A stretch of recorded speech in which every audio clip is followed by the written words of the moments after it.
ইরানের মাটির নিচে এখন এমন কিছু লুকিয়ে আছে যা দিয়ে গোটা একটা শহর মুছে ফেলা যায় মানচিত্র থেকে। শুধু একটা সিদ্ধান্তের অপেক্ষা। আন্তর্জাতিক পরমাণু শক্তি সংস্থার প্রধান রাফায়েল গ্রোসি নিজে বলেছেন, ইরানের হাতে এখন যে পরিমাণ উচ্চমাত্রায় সমৃদ্ধ ইউরেনিয়াম মজুদ আছে সেটা থেকে অন্তত 10টি পারমাণবিক বোমা বানানো সম্ভব।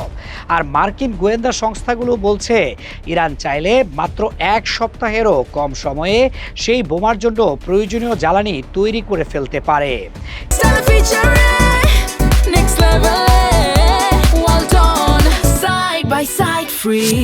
এটা কোনো আশঙ্কার কথা নয়, এটা এখনকার বাস্তবতা। এই ভয়ের কেন্দ্রে রয়েছে ইউরেনিয়াম সমৃদ্ধকরণের এক নীরব কিন্তু ভয়াবহ অগ্রযাত্রা। প্রকৃতিতে পাওয়া ইউরেনিয়ামে মাত্র 0.7% থাকে U-235 আইসোটোপ, যেটি ছাড়া পারমাণবিক বিক্রিয়া সম্ভব নয়। বিদ্যুৎ কেন্দ্রের জন্য দরকার 3 থেকে 5%, আর একটি পারমাণবিক বোমার জন্য দরকার কমপক্ষে 90%। ইরান এখন পৌঁছে গেছে 60%। বিশেষজ্ঞরা বলছেন, সবচেয়ে কঠিন প্রযুক্তিগত বাধা ছিল 20%-এর দেয়াল। সেটা একবার ভেঙে ফেললে 90%-এর পথ অনেকটাই খোলা হয়ে যায়।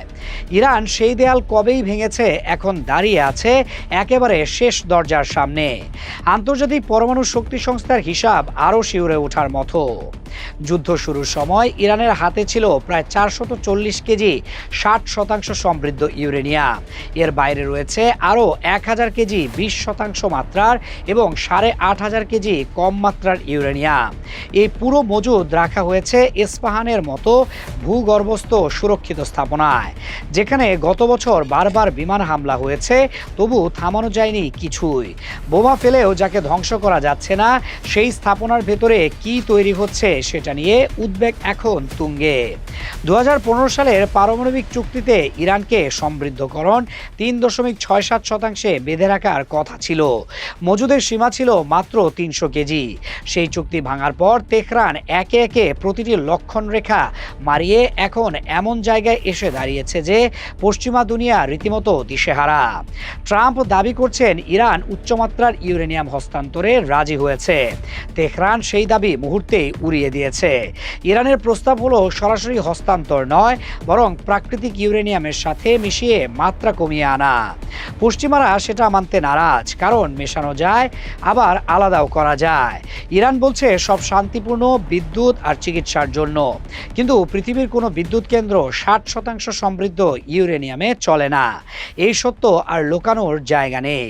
ইসরায়েল বলছে, ইরান অস্ত্র তৈরির পথে ভয়াবহ অগ্রগতি করে ফেলেছে। মার্কিন গোয়েন্দারা বলছে, চূড়ান্ত সিদ্ধান্ত হয়েছে কিনা জানা নেই, কিন্তু সক্ষমতা তৈরি হয়ে গেছে পুরোপুরি। পার্থক্য এখন শুধু একটি রাজনৈতিক সিদ্ধান্তের, প্রযুক্তির নয়। আর ইতিহাস বলে, সেই সিদ্ধান্ত একবার নেওয়া হলে থামানোর আর কোনো সময় থাকে না।